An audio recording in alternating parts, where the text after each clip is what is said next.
To this computer. Well, hey, and good evening, everybody. And we've got author Robbie Dorman with us, and my friend and fellow author Elaine Pascal's with us. And tonight, oh, you can't really see it. There it is. We are going to be talking about Yours Forever.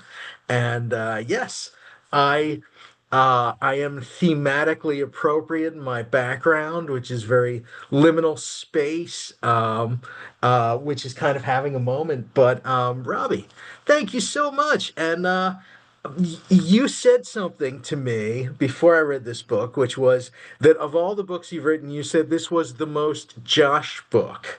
And I think you're absolutely right. And Good. I want to hear what you meant when you said that, and I will probably concur. When I said that, it means I don't know. You're a weird guy, Josh, Mhm. and you like weird stuff. You and I, it's the thing I like about you is you like weird stuff. And your tastes are broad, and you are not afraid to talk about the that kind of width of your tastes.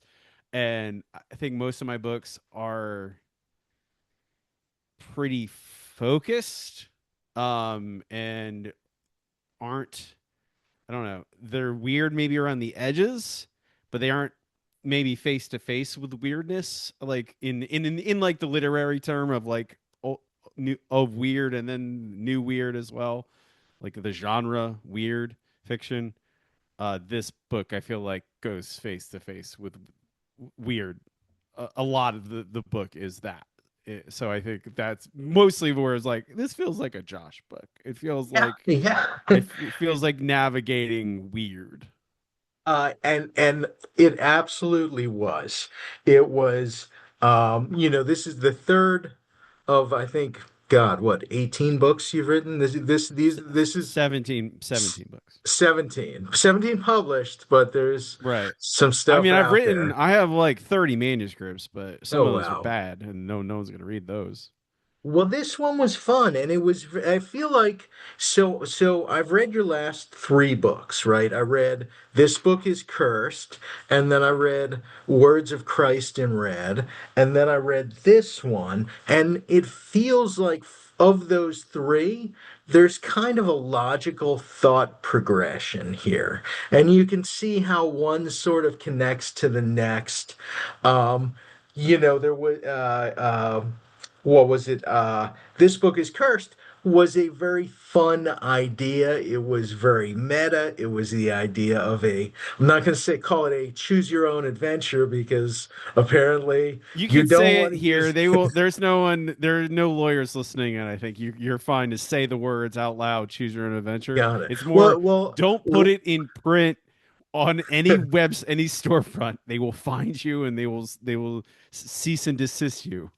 so let's just call it a decide your own path sort of story. Right. Um, Yes. and I thought that was very smart. And then, jump ahead to your most recent, which was Words of Christ in Red, which is very squarely sort of religious horror.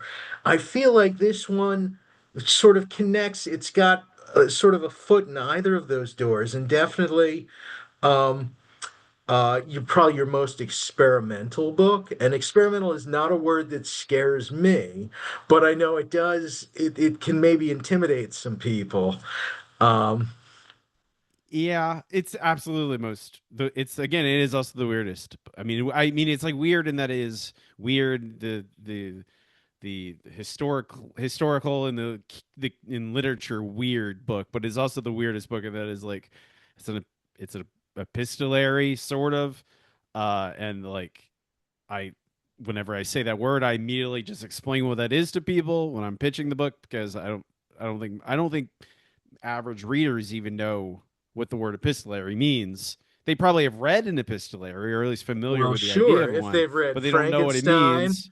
if they've read Dracula, if they've read Dracula. a lot of the classics, and an epistolary means that it's written in sort of like a series of letters or text or other Right. things, other found communications, essentially.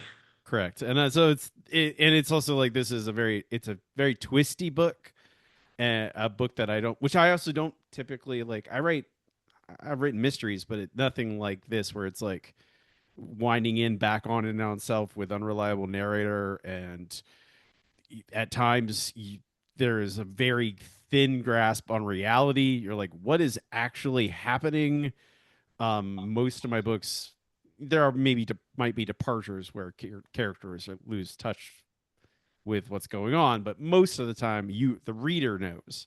And in this book, I think I let go of that a little bit, Yeah. and I'm not sure if that's I don't know. It is a departure from most of the things I've written.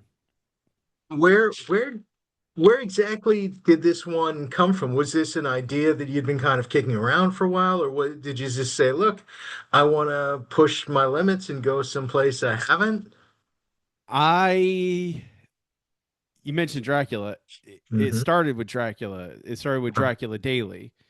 If no one knows what Dracula Daily is, it's a free service. You sign up for Dracula Daily, and because Dracula is told in letters and they're dated, it will email you those chapters on those days.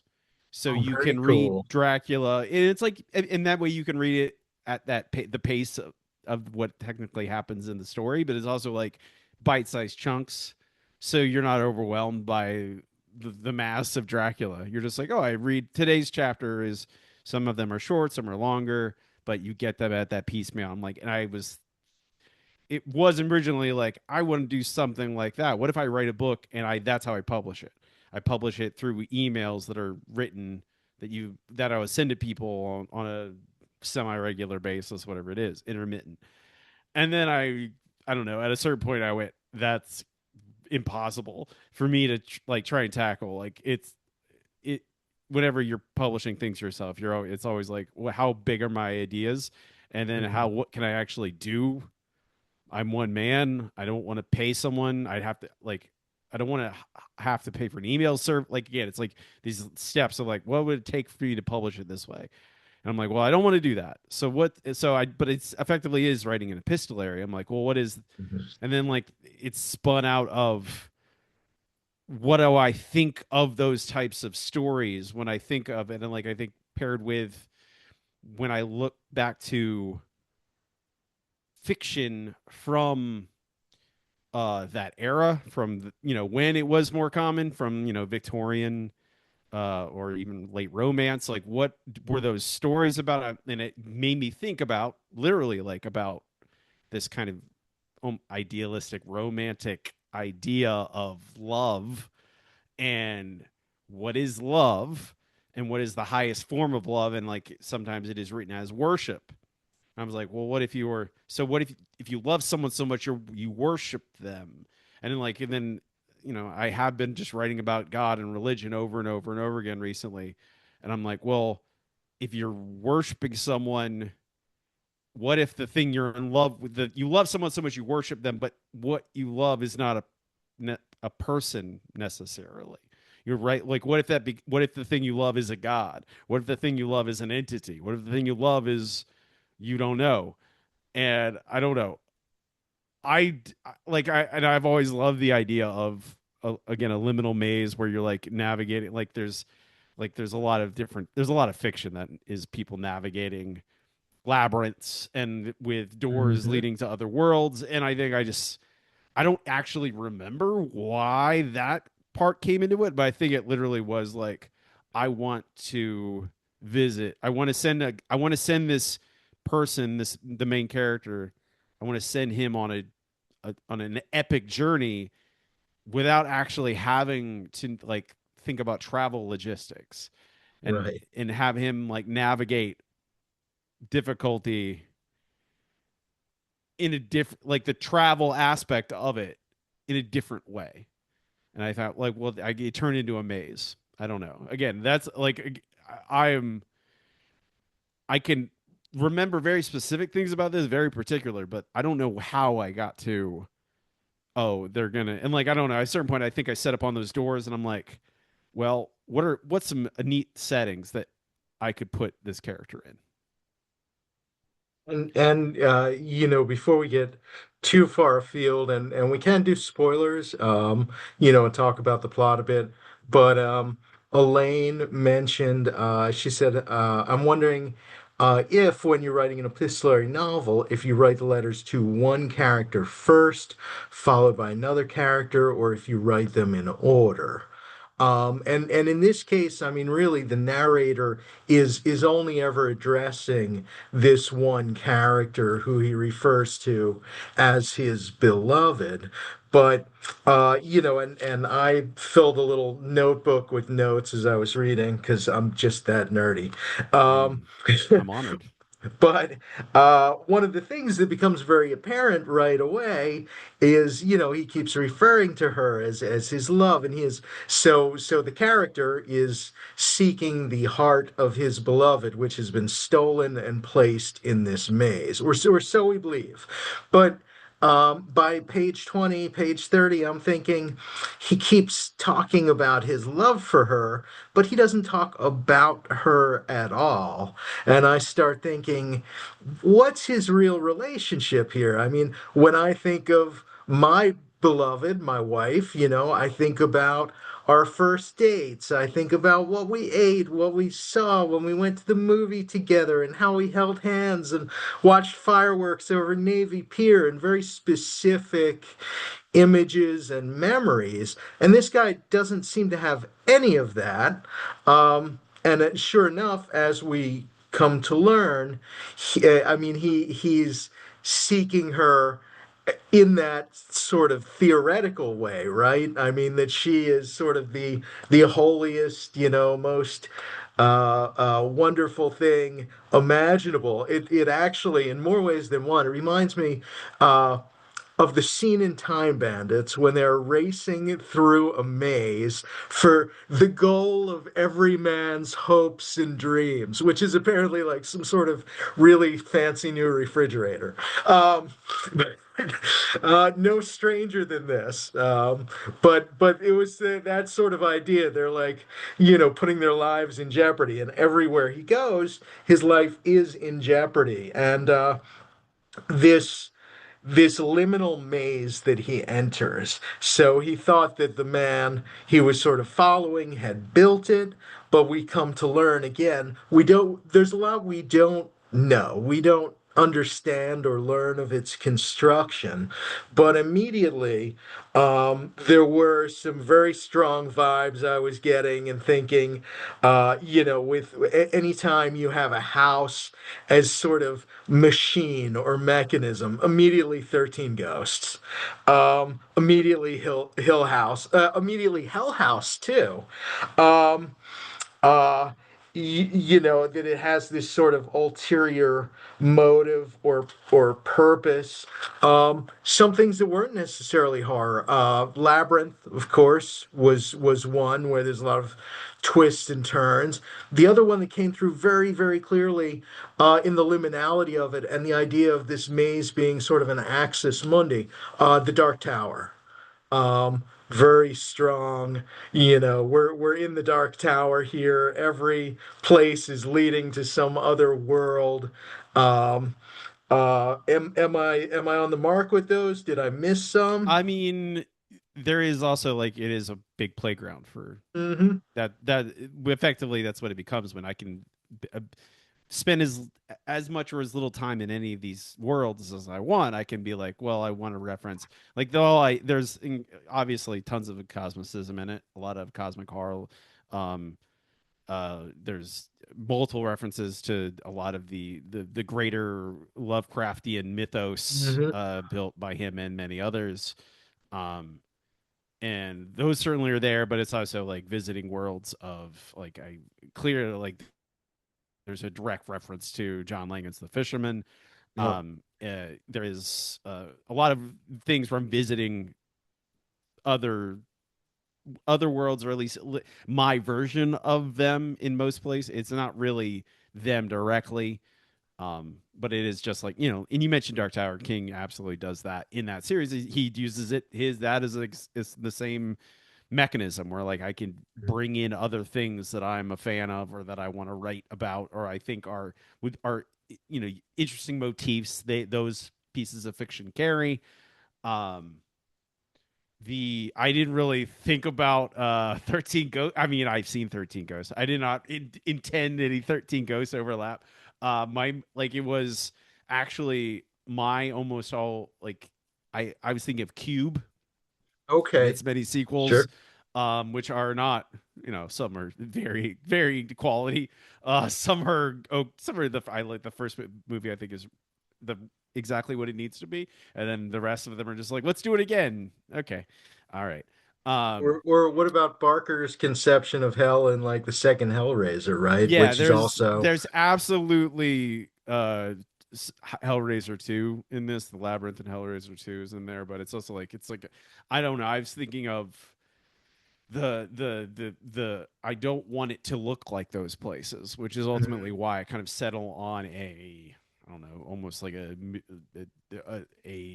human. It looks like it was constructed by humans, even though that's, you don't know. Maybe that's just the way they perceive it. Is it looks like it's constructed by humans? Or again, I'm not really interested in the science fiction, like how is this thing built, like I don't that doesn't really interest me much, so Although I don't write about it much. with each store having sort of a different alignment of of stars. I Right, mean, yes, that's cosmic horror, yes, that's Lovecraftian, but I mean that's also where Lovecraft kind of strays into a little bit of sci-fi. And you do it another way too with some of the temporal loops, right? right, Because when he first enters, he sees this horrifying, mangled creature that he shoots at, and then, again, spoiler, the end of the novel, he is the one being shot at by sort of the younger version of himself. And we see, and you play with that. You mention the ideas of cycles, so it's not a surprise. And to some extent, I was almost wondering if every character in the maze becomes him or he becomes. I don't know that that quite happens, but it seems like you're kind of flirting with that idea. they're they are all mirrors, like they're Hmm. all they I think, and then like that's it's spinning back to that theme of like, well, I am special. I am the chosen one. I'm seeking beloved. I am seeking the her, it, they, and I have what it takes. I will be the one, in both, like, in that romantic sense. It's like it's this, it's the fated lovers kind of thing. Hmm. And all but everyone that Henry encounters down there thinks the same thing. They all think that they are the one. They all think that they will are the main character of the story. And I don't I think that I that is I there's multiple people have said the same thing. They're like, are they any of these people the same people? Are you like, is it, how many times are we seeing different loops? I'm like, well, I'm not going to tell you if I don't contradict it in the text, then your reading is as good as mine. I purposely leave it vague to leave room for that kind of thing because I think it's more fun and especially in a story like this where there is like multiple. There's, again, it's like you're encountering multiple people. There's like a broad swath of time. I don't like you lose time doesn't really mean anything down there. It seems like he enters, I'm thinking sometime in like the 1930s, because at one point he references the Depression having wiped out the town. So clearly we're after sort of 1929, but and probably a few years removed. But then by the time we reach the end, who the hell knows what year it is? It could be farther in the future than we even are now. And toward that end, there was a question I asked you ahead of time about how At one point he really just loses his way and wanders, and there are like 10 or 20 blank pages, Yeah. which I I loved. well I love it too, but when every single person goes, "Robbie, is this right? Is my book supposed to look like this?" I go, it's not. Future printings of the book have a different solution to give the same general impression that is a little, I think, more concise and clear. And I think I just don't want to be bombarded by that question for the rest of my life about people going, Robbie, is this book misprinted? I don't want to get DMs for people for the rest of my life. Robbie, is this book misprinted? Uh, when I sell a copy of this version of the book, I say, don't, it is not a misprint, but I don't want to have to do that forever. And so future versions have a different tact to do the same thing. Um, but I think and I think in retrospect, if I would, if to do that, I need to be doing it more throughout the entire book. There has to be that sign of those things throughout the entire book. More House of Leaves, esque Mhm. weird printing things going on. And I did it, and I think that it explains why there's that why people are confused. Um, but I don't. I do agree. Like I think that it is supposed to it is that era is it's supposed to represent this. Uh, I was like, well, how do I represent time Right. and Or that a that grand he's stretch of time where he's lost, where yeah, he's not sending his missives. right. He's silent. How do you draw the map of like literally going off the map? Well, you don't. And I thought that that was a fun and smart way to convey it. So maybe I'm the only one. No, You know I what it mean made me think of was you're. the It's era. not that you're wrong. I love it too, but it is at a certain point I have to acknowledge when a bunch of people have said, "Robbie, what's going on? This feels wrong." I'm like, I need to do something about it. You know. But you know, it brings me back to like mid to late 90s, listening to CDs and finding hidden tracks, like the one at the very end of Tool's Undertow, where you have to sit through like 10 or 20 minutes of silence, and then there's another song at the end, and so to me, that was a very cool experience, and also an experience that reminds me how for me books are reading is such a visual and a tactile activity, and I have absolutely nothing against audiobooks, but I'm gonna spout off for a minute. When I see people say that audiobooks and books are the same, I'm like, but they're not. They're totally different. Like you're absorbing information in a different sensory way. And I'm I not saying one's I better than the well, other. I would counter that.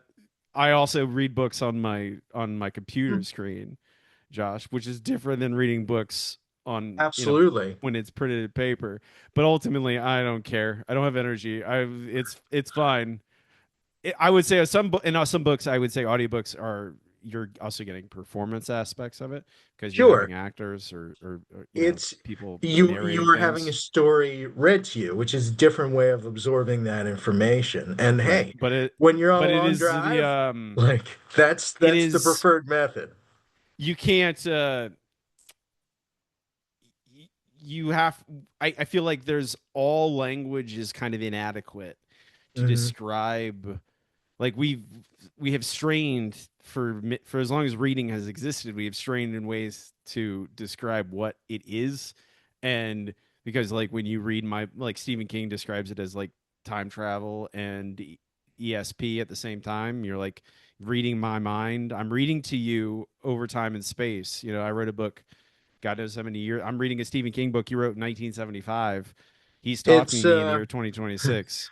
You're it's like, and that's delayed symbolic telepathy, right? I mean, yes, right. And I'm I think I'm that literally you every way reading you somebody describe else's it, mind maybe years or decades or centuries after they have set it down. They've set it down in their voice. They've set it down, the way they wanted to see it. I am drinking that information through my eyes, decrypting the letters and symbols and making sense of it in my head. It's kind of like a form of delayed telepathy.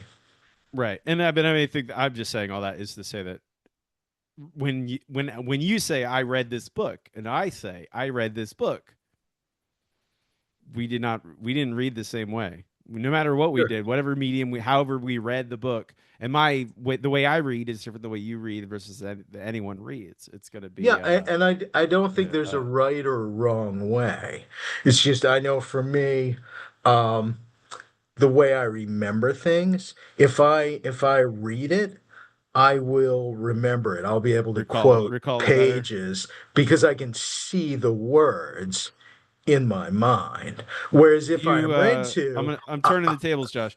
Do you read sections again? Will you reread a I section when do you go back? sometimes. If I feel like I have to, sometimes I'll read the same sentence 3 or 4 times and make sure I really got it and then move on. I read quickly, but I don't speed read in that, like, I don't skip words, I don't skip lines or paragraphs. I read front to back, copyright page, like you name it, like almost every Okay. Oh, word in the book let's I not will get read. crazy. Copyright I mean, page. like I'm not gonna spend a lot of time on the copyright page, but I Okay. was like, the acknowledgments, I'm gonna read the whole thing. Yes. Um, and the experience of doing that, again, is also very tactile. But anyway, we're getting way way off the rails. Um, You brought me on here. Well, I'm gonna uh, yap. I'm gonna talk. yeah, man. Um, there's a lot we don't know in this one, and it's a lot more open than your other books. Was that, and it seems like that's by design. I mean, ultimately, what is she? She's some sort of cosmic entity or a god or an You tell me, antichrist Josh. What is or she? What's your answer?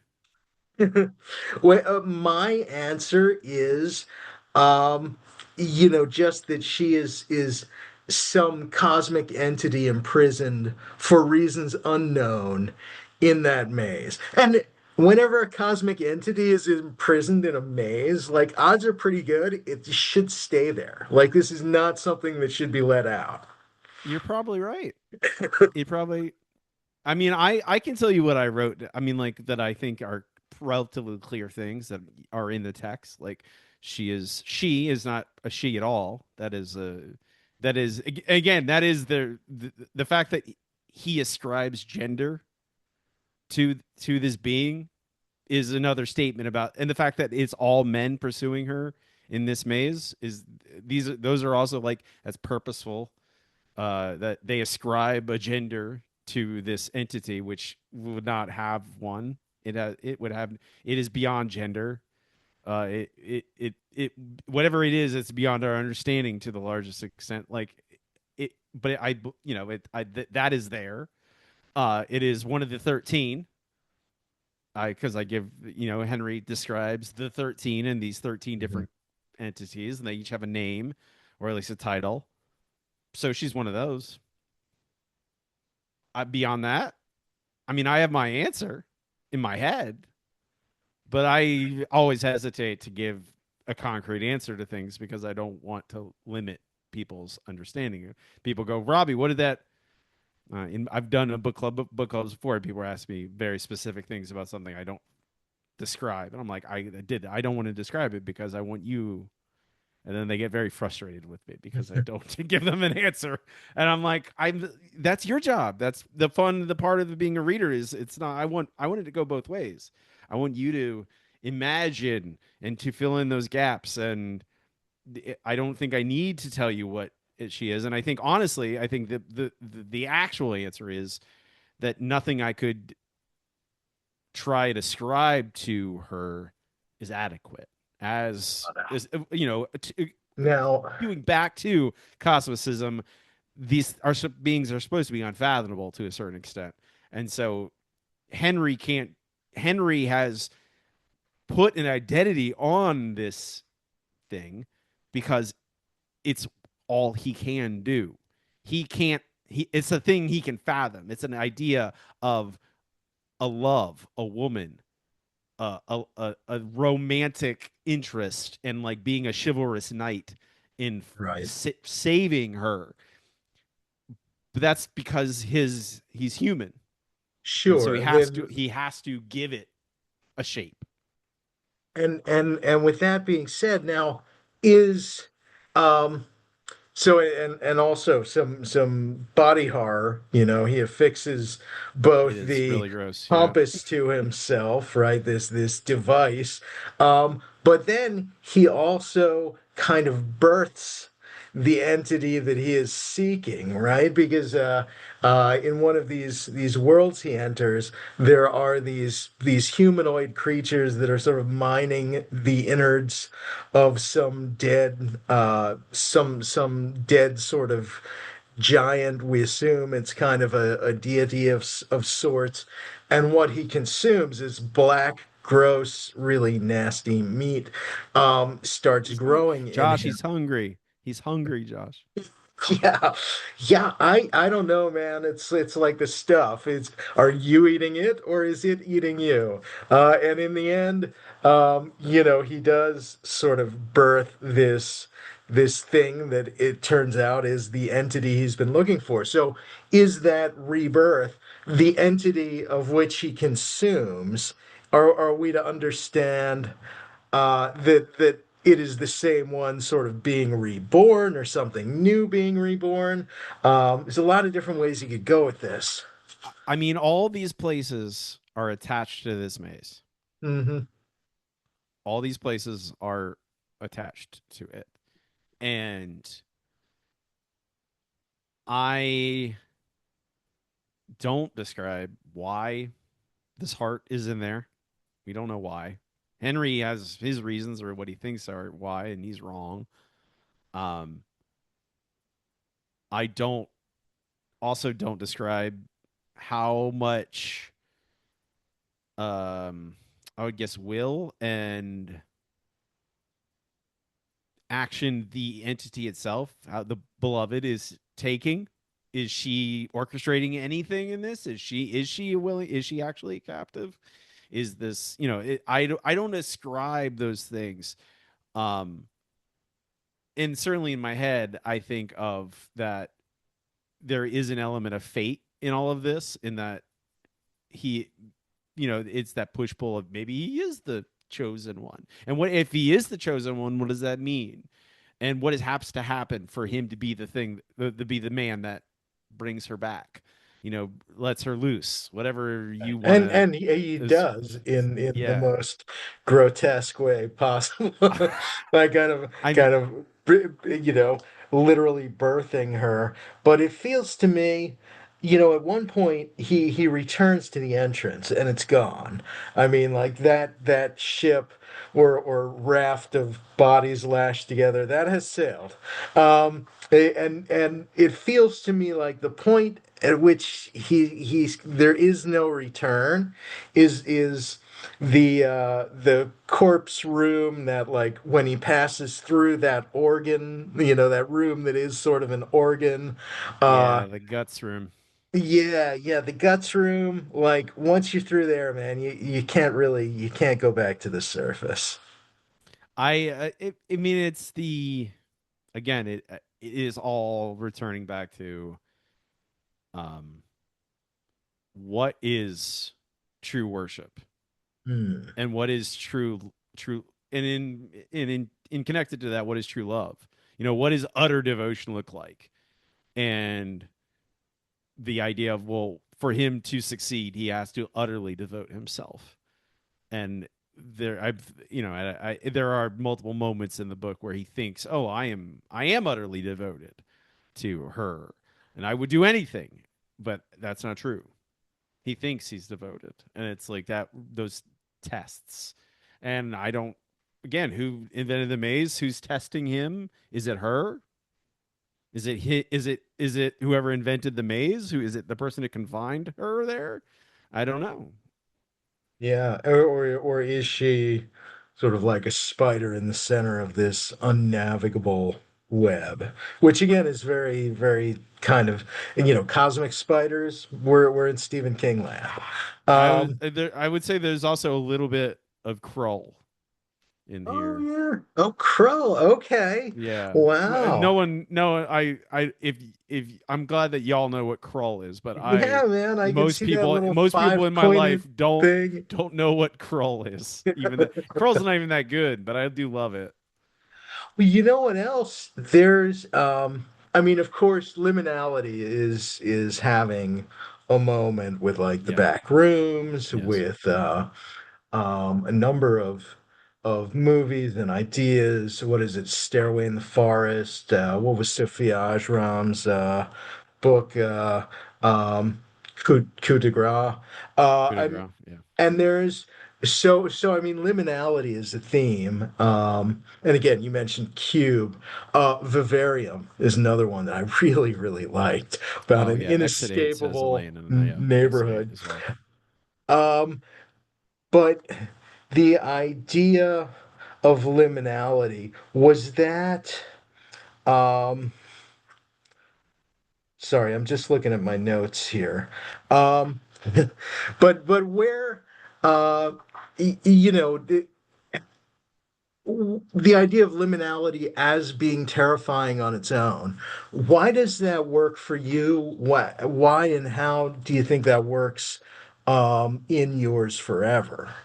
I mean, I mean, like I don't know a lot of when I see it, it's the when you want it at least like obviously if you consume any of those movies or television or fiction at all that is limited, it's a lot about like those kinds of spaces are inherently kind of unsettling, and I Mhm. don't think like and I think you can just take it as surface level, like it's creepy looking, and like that's fine. I think that is perfectly okay to work like in a video game or in a movie. You're like, this is just feels wrong, and you don't need to necessarily dig deeper into it. You're just like, it feels wrong to be here. Like and like I think that's a lot of I think just a surface level attraction to liminality is like that idea of like wandering around in an abandoned mall, and you're like, it feels wrong to be here. It feels like I'm trespassing, and you're like, and what happens when you're trespassing and you get caught? Like, what is Yeah, that feeling? And I think a lot of that stuff is just engaging with that level of things. But I don't know the a lot of the fear I think in at least in for me when I like about it is that it basically is again it's a prison. It is it is this endless wherever whatever the setting is, be it a modern setting or an older like older one or regardless, it can't even be like the classical labyrinth like of built of like of myth, and it is that fear of you're in prison, you're trapped, you are stagnant, you are not achieving your goal, you are lost. And what does lost mean? Like both obviously like literally I'm lost, I might starve to death, or figuratively I'm lost, I have built my life around an idea. What if that idea is false? right. What have I built So my life or what have I built my life around then if that idea is false? and clearly the maze ever changing, opening up to all sorts of worlds. His misinterpretation of even what it is he's seeking. The whole thing becomes kind of metaphorical for a religious journey or experience, or like you said, faith, sacrifice, surrender, whatever it is that's bigger. But I want to jump back to something else you mentioned, which was another thing that came through, um, old school video games. Um, when I was young, I thought I had an Atari, and my friend down the street had something called Intellivision, and there was one game on it that I was obsessed with called Treasure of Tarmac, and it's just a maze. It's just a maze game, a very, very rudimentary maze game, and the same thing. Yes, my friends and I played things like Zork, which was a text-based I adventure. I Okay, Josh, when I jumped on this call, I was not expecting us to talk about Zork. But if you want to talk about text adventures and multi-user dungeons, I can do it all day. We'll be the only But two people on Earth who are interested, but we can do But it. no, what I was gonna say is after Zork, the first computer game that like hooked me, that in my dreams until my dying day, I will be wandering the corridors, was the very first Wizardry, and it was the worst, hokiest, like three-dimensional. I mean, at the time, I think I was playing it on like an Apple II something that where like the monitor literally had one color and it was kind of like this pale greenish yellow and like that was the height of technology. um but that was the game that really hooked me. um and so, a lot of what I'm seeing, whether it's in the back rooms or whether it's in Yours Forever, wherever you have kind of a maze, part of my brain goes to those old games, Bard's Tale, like all of those old Might and Magic is another one with these really sort of rudimentary three-dimensional game environments. I mean, I play I play lots of video games, even though nowadays most of my video games are to relax and to turn my brain off. I don't, because otherwise I will just work myself to death. Um, I think of like I don't know. If whenever video games do affect or enter into my work, it's usually like again it is setting, it is, or sometimes it's something like this in Yours Forever. It is like a lot of like archaeology, like which you encounter in like in immersive sims in first person games where you're like after something has already happened, you're investigating a space. You Mm. as the player character. You're trying to figure out what happened here. You're playing your role as detective, um, and I think that in this book in particular, like there's multiple rooms where worlds where Henry's like, what's happened? What is this place? What do I have to do? What do I have to navigate? Um, I like a lot of times like there's again this is another tangent where we would just go off for 2 hours about nonsense not connected to anything about my book, but it is like video games and writing and how video games are written have to be written very differently than a novel, and people who describe good writing in video games I think sometimes haven't read a book in their life and don't and can't recognize that a writing can be good for a video game because it serves an entirely different purpose than in telling a book. That is a different discussion. But uh, I again, you bringing up Zork was not. I think of when I think of Yours Forever, I think it more like if, and I'm thinking of older video games. I think of something like a Mist or a Riven, where you are encountering like an entirely alien world and you have to intuit what's happening in it. Like I mean, again, that's just like again, those kinds of video games still do exist, but I feel like those because when you talk about older games, it is part of the mystery is like also navigating archaic and kind of abstract control systems because we don't have nowadays we have like controllers and keyboards and mice with like in like really like intricate ways to control games. It's so intricate that sometimes it's almost overwhelming. Hmm. But if you look back at older games, they had very kind of more simplistic Yeah, the Atari ways to control. 2600, one button, one Right. joystick. And Um, but you have people trying to make worlds more intricate things that probably too intricate for the controller for the way that we can yeah. navigate it. But that's part of the mystery, part of the Adventure, weirdness. the very first Easter egg in a video game. But I want to make sure I capture some of Elaine's questions and comments too. She had mentioned earlier, do you build the world to fit the characters, or do the characters build their world? I guess I'm asking where you start with your ideas. Did you know the narrator first, or did you have the house first and you placed him in it? It's a good I question. I think it, from project to project it can change. Sometimes the character informs it like the world, and sometimes the world informs the character. But I think in this it was. I didn't know everything about Henry, but I did know his kind of archetype because he is formed like again of like a Lovecraftian archetype of like an explorer, a learned Mhm.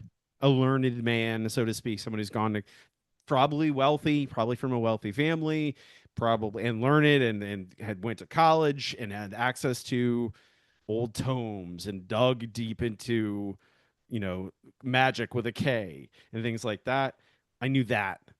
And then I knew that eventually I was like, oh, he's going to be navigating this maze. Where does this maze exist? And I think a lot of this in this story in particular, a lot of things were like me cobbling together, like how does this fit into this? How do I, and like, I think I realized something about my writing that, and I think I've, by doing my own podcast, like and talking to other writers, I realized like a lot of writers don't work up here the way I work. Some do, but a lot, I think most don't. Where I am writing theme as a character the entire time. I'm building the theme as much as I'm building setting, as I'm building character arc. And I know a lot of people don't. A lot of writers don't. They are like they come to the theme later, or they roll. They that's in revisions, or that's like something they realize later, and then rolls that stuff in. Like you famously read on writing. You know, Stephen King himself. He's like he doesn't necessarily think about theme when he's writing the first time. He's following a character is basically making decisions, and he's following along with that character. And we're seeing the world through that character's eyes. I am going to be building theme for the most part right alongside that character. And I think a lot of the decisions in any book I've written, and especially this one, is like, well, what what is Henry going to face in this maze that is going to pull out those themes that I want highlight about when there's body horror? It's because well, it's about sacrifice. It is about pain. It is about like what are ways that I can connect a reader, like because Josh, you already mentioned like he doesn't have any memories, like he doesn't have romantic memories of this entity because he doesn't he's everything's imagined in his head. So how do I can't use those as like kind of fuel or ammunition for a reader to demonstrate the pain he's going through. So how do I do that? Well, we I can have him get shot. I can have him like get doused in gore, like just go Sure. through gross things. I can have him embed something in his body. Make like again those that kind of a horrible intrusion that is inherent to like body horror, like your body is whole and yours, and something else is intruding upon it, and it feels wrong again. I feel like that, you know, it dovetails in with that feeling of the liminality of like something's wrong. And I was looking at that. I'm like, well, those each of those rooms is like, well, how can I push him? How can I bring out a theme of sacrifice, of the of quote unquote romantic love, and like the chivalrous knight going to save his beloved, and how can I subvert those things? I'm working that the whole way through, and I think sometimes it is just the character, and sometimes it is the premise, and the premise will the character comes out after the premise because of like who's the most interesting character that can face this thing. In this case, I think I had an archetype and I had a setting, and then a lot of things kind of as those things clash, what comes out of it. And is that then how you decided which rooms to explore? Because I mean, you have essentially an infinitude of different worlds Yeah. that can be as strange or disconcerting or what have you. But each of the And, rooms you chose conveys a certain point. or I mean, like, there's obviously just a appeal on my like. I want to write an homage to the fisherman. I want to write an homage to Carcosa. I want to write The like King in references. Yellow, yeah, the Yellow Yeah, City, right? Yellow City. Like it's like, and Hmm. it's like I want to write the Hounds of Tindalos. I want but how do I visit those things? Um, and there's also like an aspect of I don't want it to be an infinitely long novel because I I could just be like, you can just have like, oh, he visits this room and what's in it, and you're like, and like I'm sure there's a part of me and probably some readers who'd be like, that's infinitely interesting, like just watching a explorer go through a bunch of worlds. But there's a ticking clock in my head, right? Like I need to make this have a Yeah, finite end. And I think you kind of see, I was rereading it today, and I think you see that towards the end where I'm like, Henry is, and also at a certain point, this doesn't have, um, it loses any kind of sense of novelty to Henry. He's not right. going, oh, wow, look at this. He's going to analyze a world very quickly and go, can it kill me? What does it give me? How do I get out? Where does it lead? Like I think he and like and if you've been down in this dungeon in this labyrinth for 25 years or 40 years or 100 years or whatever it is, you're not going to care about, oh, the wonder and majesty of this room. I don't care Right. what's in it. He's going to want to move on. Well, and that brings us right back to dungeon crawl video game tactics, right? Where it's the same sort of thing. What what do I need to get from this side quest? How does this help me down the I road? mean, the survival aspect of the story is also. I was thinking I had Jack London in mind as Hmm. I was thinking very much to like my childhood. I loved Jack London. I loved all those survival stories, and I think Even to there the was, loss of fingers and toes, right? I mean, is yeah. that because he did, right? Didn't he lose toes to frostbite? Oh, Jack London. I Oh, I thought don't know. Maybe. I think he may have. Which may Regard. just be a great irony, but I mean, but I had that in mind. I'm like, and it's. I mean, it's like a matter of practicality. You have to. I don't want to make the book about him just trying to find food over and over again. That is very boring. hmm, But it does have to exist. It has to be like this gnawing thing of like, well, how does he survive? Like you can't. right. You could theoretically magic things away and be like, oh, he just magics his way into food. He magics his way into water and all that. But I do want the again, it's a way to create pressure of and kind of degradation where like he is, there's a certain point where he notices the lover Elias doesn't carry water with him. He doesn't carry certain things with him. You're like, well, how does he survive down here? You're like, well, he just has found a way that he knows that he can that because there's an infinite amount of rooms, there's always water somewhere nearby if you know where to look. Hmm.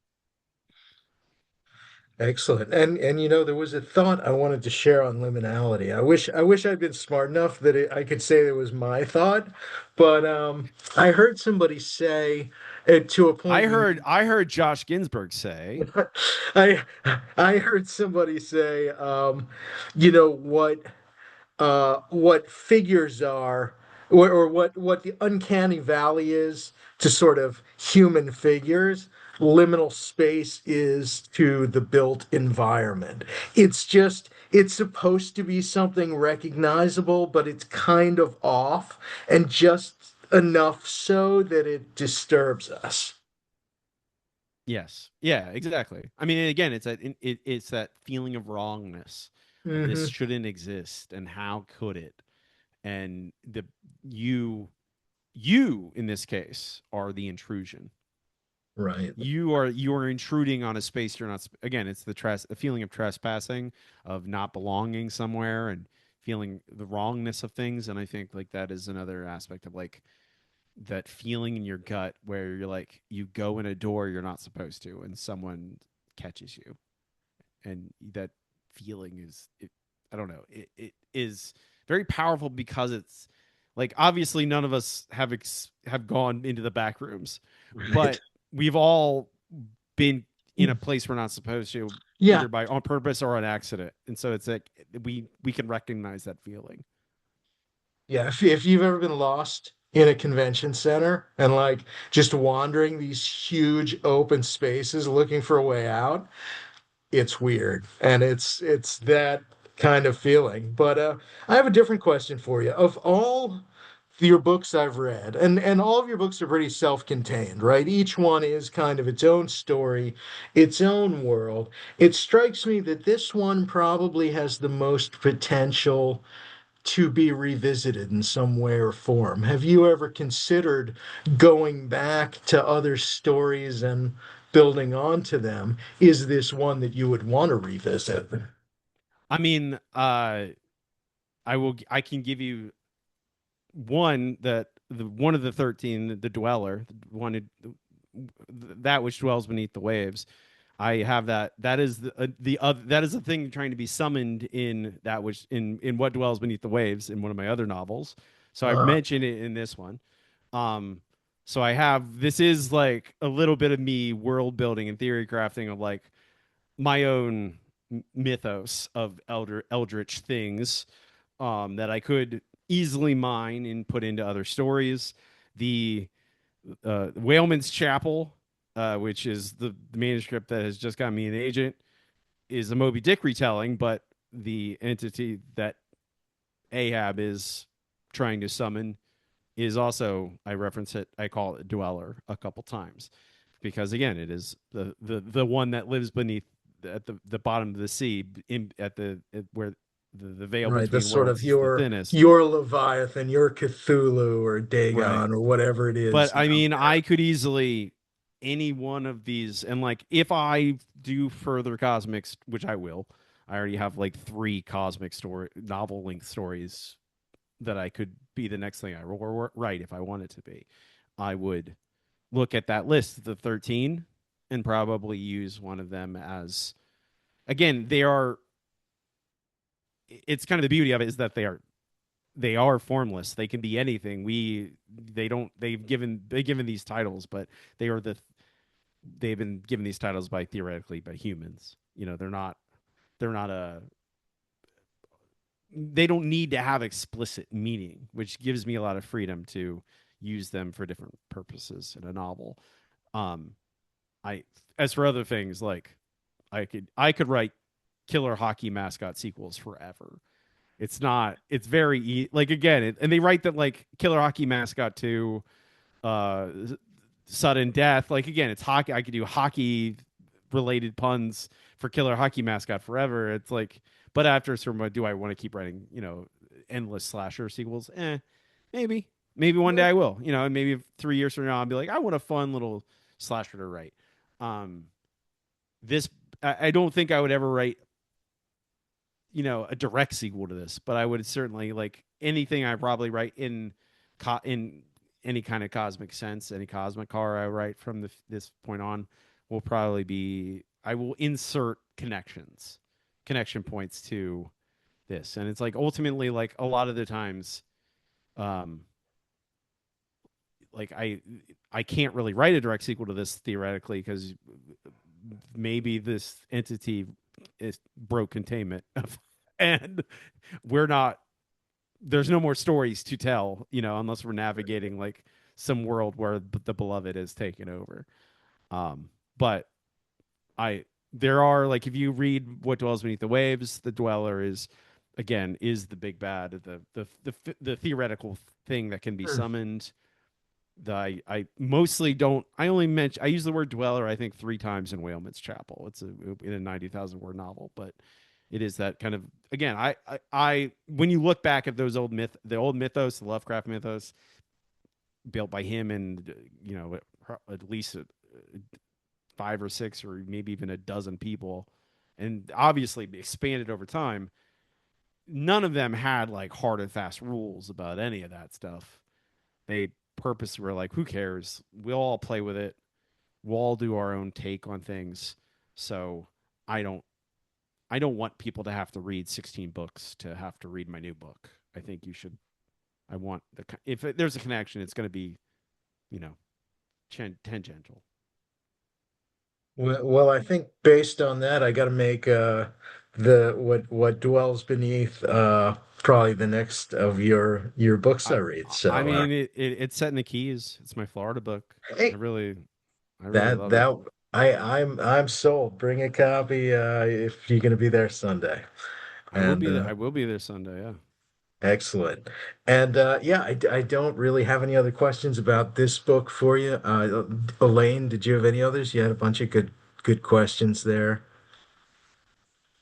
I didn't have any other questions, but again, Robbie, congratulations on finding representation. That's wonderful. And Thank you. I know it's going to be a very successful partnership for you.